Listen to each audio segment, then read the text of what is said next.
யார் என்னை வெறுத்தாலும் வெறுக்காதவே அனுதினம் தாங்கிடும் கிருபையல்லவோ.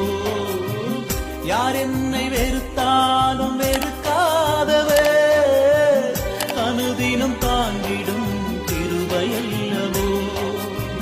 நிற்பதும் நிலைப்பதும் கிருபைதானே, நிற்பதும் நிலைப்பதும் கிருபைதானே. நீரின்றி துணையேதையா, நீரின்றி வழியேதையா. மலைகள் விலகி போனாலும் பர்வதம் நிலையற்று போனாலும் தேவ கிருபையோ விலகாது.